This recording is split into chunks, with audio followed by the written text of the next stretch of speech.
छत्तीसगढ़ की धार्मिक मान्यताओं के अनुसार आषाढ़ माह के पहले दिन और सरगुजा स्थित रामगढ़ पर्वत के बीच गहरा संबंध है।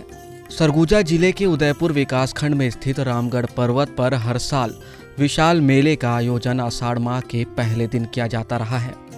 इस साल कोरोना संक्रमण के हालातों को देखते हुए मेले का आयोजन नहीं हुआ।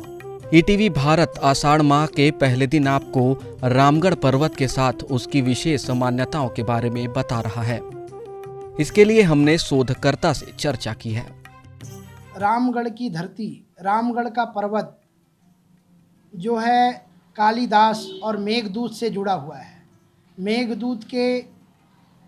मेघदूत में स्पष्ट वर्णन है कि आषाढ़स्य प्रथम दिवसे मेघमाश्लिष्ट सानु वप्र क्रीड़ा परिणित गज प्रेक्षणीय ददर्श। जब आषाढ़ के प्रथम दिवस पर मेघ वहाँ के पर्वतों को आच्छादित करते हैं, मेघदूत काव्य के अंतर्गत, तब विरही यक्ष उन मेघों से यह प्रार्थना करते हैं कि हे मेघ, आप हमारे संदेश को अलकापुरी तक ले जाओ। तभी वो मेघदूत कहलाते हैं। तो मेघों का संबंध आषाढ़ से और आषाढ़ का संबंध वर्षा से है। पिछले 40 सालों से हर साल आषाढ़ महीने के पहले दिन रामगढ़ महोत्सव का आयोजन किया जाता रहा है। आयोजन में साहित्यिक गतिविधियों को प्रमुखता भी दी जाती है। मान्यता है कि 14 वर्ष के वनवास के दौरान भगवान राम यहाँ आए थे। उन्होंने अपनी सेना के साथ यहाँ विश्राम भी किया था। राम, लक्ष्मण और सीता इन गुफाओं में निवास भी किया करते थे। भगवान राम और छत्तीसगढ़ के बीच के संबंध की छाप देखने को मिलती है।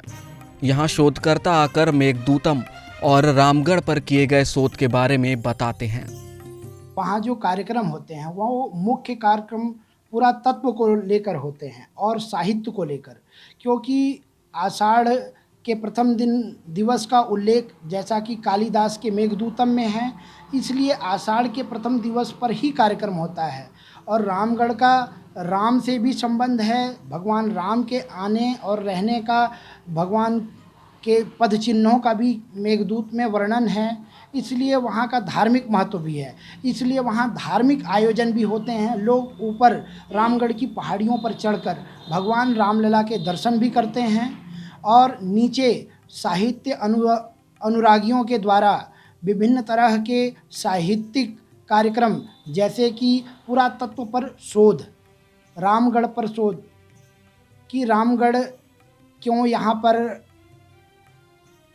क्या महत्व रखता है रामगढ़ पर्वत, साहित्य की दृष्टि से, धार्मिक दृष्टि से, ऐतिहासिक दृष्टि से, इसके बारे में विभिन्न तरह के शोध आयोजित होते हैं। हमने भी इसमें कई तरह के शोध हर साल प्रस्तुत किए हैं।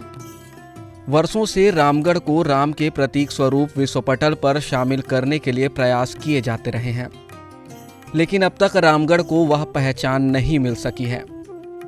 अब छत्तीसगढ़ सरकार राम वनगमन पथ के रूप में उन्हीं मार्गों को आस्था के केंद्र के तौर पर विकसित करने का बीड़ा उठा रही है।